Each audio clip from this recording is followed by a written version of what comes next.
এলাম, ওদিকে ওরা লাইনে দিয়েছে।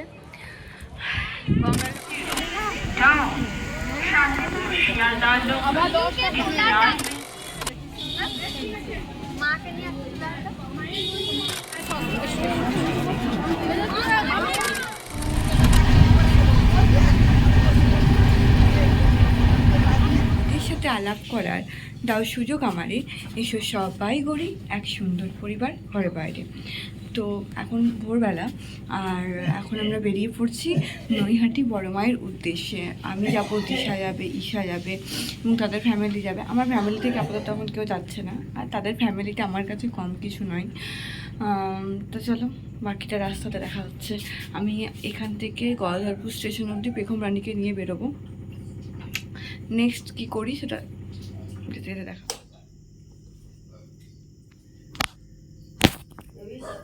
Journey start from Gadadharpur station.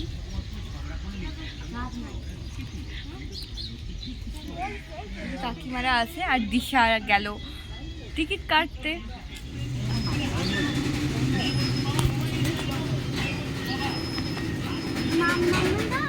যাবি না এখন কোনো কাজ।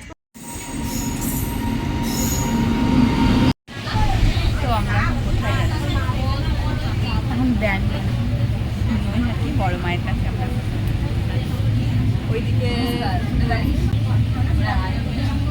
আর বাকি সব ওই দিক থেকে আমরা জয়েন হবে নৈহাটি।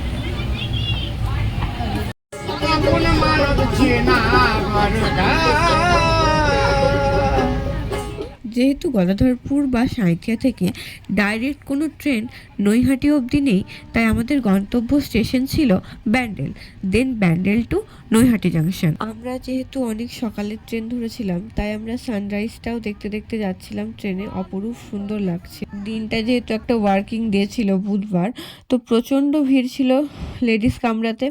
আর এখানে তো সমস্ত মহিলারা নিজেদের বাড়ির ফ্রাস্ট্রেশনগুলো এসে এখানে মেটাচ্ছিল। অনেক কিছু ঝগড়া ঝামেলা আমরা সাক্ষী থাকলাম। তো যাই হোক, ব্যান্ডেল জাংশনে নেমেই সঙ্গে সঙ্গে নৈহাটির ট্রেনটা পেয়ে গিয়েছিলাম। আমরা ওভারব্রিজে ওঠার টাইম পর্যন্ত পাইনি। আমাদের ট্রেনটা ছিল 4-এ এবং এই ট্রেনটা এসেছিল 5-এ। তো আমরা রেল লাইনে নেমেই ট্রেনে চেপেছি। সকাল থেকে ব্যান্ডেল টু নৈহাটি অনেক ট্রেনই ছিল, কিন্তু এই ট্রেনটা মিস করলে এরপর প্রায় 1 ঘন্টা পর ট্রেন ছিল। তো ওদিকেও লাইনে দাঁড়াতে দেরি হয়ে যেত। সবই বড় মায়ের ইচ্ছা, এবং বড় মায়ের ইচ্ছাতে সেদিন শাড়ি পরেও কাকিমারাও উল্টো দিক থেকে উঠতে পেরেছিল। এটা একটা অনেক বড় ব্যাপার।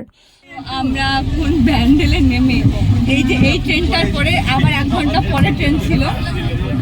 তো একটা মানে এই ট্রেনটা ঢুকছে, তার সাথে সাথে আমাদের ওই যে ট্রেনটা এক্সচেঞ্জ করতে হতো সেই ট্রেনটা। তো আমরা উল্টো দিক থেকে আমাদেরকে 4-এ নামিয়েছে, আর এই ট্রেনটা 5-এ ছিল। এসে আমরা লোকটা সব সবসময় বন্ধ করে ব্লগে আমাদের ব্লগ খারাপ করে মেন কারণ হচ্ছে এই লোকটা। এইভাবেই ভীষণ মজা করতে করতে আমরা নৈহাটি যাচ্ছিলাম বড় মায়ের এক অদ্ভুত টানে। আর ফাইনালি নৈহাটি জাংশনে আমরা নেমে তো গেলাম, কিন্তু আমরা যখনই নামলাম তখনই জাস্ট বনগাঁ লোকাল ঢুকলো। আর এত ভিড়ের সম্মুখীন হলাম সে আর বলার অপেক্ষা রাখে না। বনগাঁ লোকালের সম্পর্কে আমরা সবাই জানি। স্টেশন থেকে মায়ের মন্দিরটা খুব বেশি হলে 500 মিটার দূরে হবে। তো অনায়াসে মায়ের মন্দিরটা পৌঁছে গেছিলাম, সেটা খুঁজতে কোনো সময় লাগেনি। ডালিটা কেনার পরও আমাদের তখনও ধারণা ছিল না যে এই লাইনটা কত দূর অবধি যেতে পারে। হাঁটতে হাঁটতে আমরা প্রায় 1 থেকে 1.5 কিলোমিটার যাওয়ার পরে একটা লাইন পেলাম। তাও হয়তো পেতাম না যদি না ইশারা আগে থেকে গিয়ে লাইনটা দিয়েছিল, কারণ ওরা যেহেতু সিউড়ি থেকে উঠেছিল, তো ওদের ডাইরেক্ট ট্রেন ছিল। ওরা একটু আগে এসেছিল, ওখানে স্নান করার পর ওরা লাইনটা দিয়ে। তবুও ওখানকার মানুষজন বলছিল যে আজকে ভিড়টা একটু কম আছে। আমরা খোঁজখবর নিয়েই গেছিলাম যে বুধবার আর শুক্রবার ভিড়টা একটু তুলনামূলক কম হয়, কিন্তু এটাকে যে কম ভিড় বলে সেটা জানতাম না। এর আগে ভিডিওতে দেখেছি যে অনেক লাইন দাঁড়ায়, বাট আমাদের কোনো আইডিয়া ছিল না যে লাইনটা ঠিক কত বড় হতে পারে। তো প্রচুর বড় লাইন, প্রায় 1-2 কিলোমিটার জুড়ে লাইন। আর একবার গঙ্গার ঘাটে এলাম, ওদিকে ওরা লাইনে দিয়েছে। গঙ্গার ঘাটে এসছি। বলো অনেকক্ষণ লাইনের পরে আমরা ফাইনালি মেন রোডে উঠেছি। এখন এখান থেকে অনেকটা তবু যা এলাম 1 ঘন্টা 15 মিনিট লাইনে দাঁড়িয়ে আছি, তার থেকে আর 8 ঘন্টা 45 মিনিট দাঁড়ালে মায়ের ডান অনেক দূর চলে এসেছি, আর একটু আছে মা ঠিক নিয়ে চলে যাবেন। চলো, ছাতা নিয়ে আমরা সব ব্যবস্থা করেই এসেছি। তো প্রায় 2 ঘন্টা লাইনে দাঁড়ানোর পর আমরা মায়ের মন্দিরের সামনে এসে পৌঁছালাম।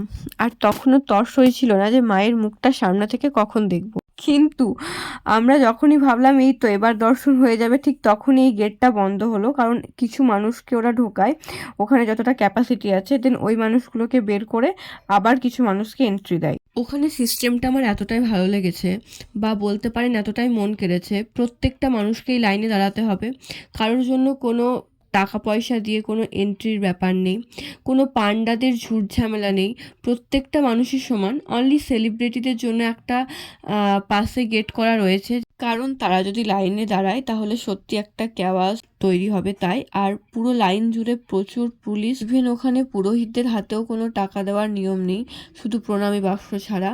আর ওখানে অনেকক্ষণ ধরে মাকে প্রাণ ভরে দর্শন করা হয়, মায়ের কাছে আশীর্বাদ নেওয়া হয়।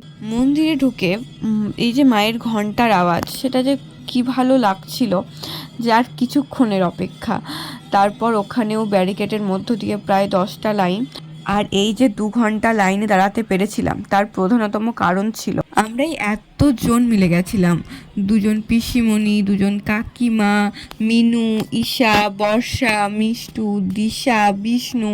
তো সবাই মিলে গল্প করতে করতে, হাসি মজা করতে করতে ঠিক 2 ঘন্টা কেটে গেল। অবশ্যই রৌদ্রের মধ্যে একটু তো কষ্ট হয়েছিল। কেউ যদি টানা 2 ঘন্টা দাঁড় করিয়ে রাখে রৌদ্রে, সত্যি হয়তো পারবো না, কিন্তু কেন জানি না সেদিন হয়তো মায়ের শক্তি জুগিয়েছিল। আর ফাইনালি মায়ের দর্শন পেলাম, আর প্রাণ ভরে মাকে দেখলাম। কোনো তাড়াহুড়ো নেই, নাম গোত্র ধরে পুজো হচ্ছে, হয়তো অনেক ভিড়, কিন্তু এর মাঝেও অনেক শান্তি।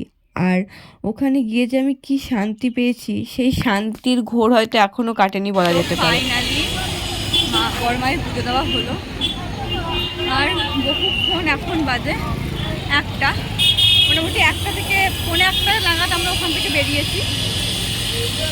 তো মানে 10টা 15 20 থেকে 1টা মানে 12টা 45 অবধি। পুজো দেবো বলে আমরা কেউই কিছু খেয়ে যাইনি, সবাই উপোস করেই ছিলাম। তো মায়ের পুজো দেওয়ার পরে লাঞ্চের টাইম হয়ে গেছিলো, আমরা বাঙালির ভোজ রেস্টুরেন্টটায় চলে গেছিলাম। আর এত সুন্দর ডেকোরেশন, মানে কি বলবো। আর এখানে কোনো চাইনিজ খাবার পাওয়া যায় না, তাই আমরা পোলাও আর পনিরের একটা আইটেম অর্ডার করেছিলাম। দেন ওখানে খাওয়া দাওয়ার পরে বেশ কিছু কেনাকাটা করে নিলাম ওখানে। আমরা তারপর স্টেশনে চলে গেছিলাম। আর এখানে আমি চলন্ত ট্রেন থেকে ঝাঁপ দিয়ে দিয়েছিলাম, তার জন্য একটু ছোটোখাটো মারও খেয়ে এসেছিলাম। তো সেই ট্রেনটা সবাই তাড়াতাড়ি করে উঠতে পারবে না, তাই সেই ট্রেনটা ছেড়ে দিতে হলো। দেন আমরা পরের ট্রেনটাতে উঠলাম প্রায় 30 মিনিট পর। আর এখানেও প্রচণ্ড এক্সস্টেড হয়ে গেছিলাম আমরা, প্রচুর ক্লান্ত ছিলাম, তাই চুপচাপই যাচ্ছিলাম। ব্যান্ডেলে প্রায় 1 ঘন্টা অপেক্ষা করার পর আমরা বিশ্বভারতী ট্রেনে চাপলাম এবং ছড়িয়ে ছিটিয়ে সিট পেয়েছিলাম ব্যান্ডেল থেকে, যেখানে দিশা একটু ঘুমাচ্ছিল, কাকিমা কোনো রকমের বসতে পেয়েছিল, আর একটা কাকিমা ছিল, ওনাকে আমি একটু সিট করলাম, মিষ্টি ওপরে চেপেছিল, তো সাংঘাতিক ব্যাপার ছিল। আর ঝালমুড়িও খেয়ে নিয়েছিলাম একটু সন্ধে সন্ধে করে। দেন বোলপুরের পরে আমরা মোটামুটি সবাই একটা জায়গাতে সিট পেলাম। এবার শ্রীরামপুরের ট্রেনে, শ্রীরামপুরের কাছে। দেন ভিডিও করতে করতে হঠাৎই মনে পড়লো আমি তো বহু যুগ পর আলতা পরেছি বড় মার কাছে যাব বলে, তাই আলতার একটা ছোট্ট ক্লিপ নিয়ে নেওয়া যাক। কাকিমা অনেকের কাছে অনেকক্ষণ থেকে রিকোয়েস্ট করার পর ফাইনালি জানলার সিটে বসতে পেরেছিল এবং সেটার সৎ ব্যবহার করছিল। আমরা গদাধরপুর স্টেশন ফাইনালি পৌঁছে গেছি, আর কিছুক্ষণের মধ্যে আমরা বাড়ি চলে যাবো, তাই তো। এক্সস্টেড আমরা, বাট মনে খুব শান্তি নিয়ে, এক রাত শান্তি নিয়ে বাড়ি ফিরলাম। তো আজকের ভিডিওটা এখানে শেষ করছি। আর ভালো থেকো, সুস্থ থেকো, সাবধানে থেকো, টাটা।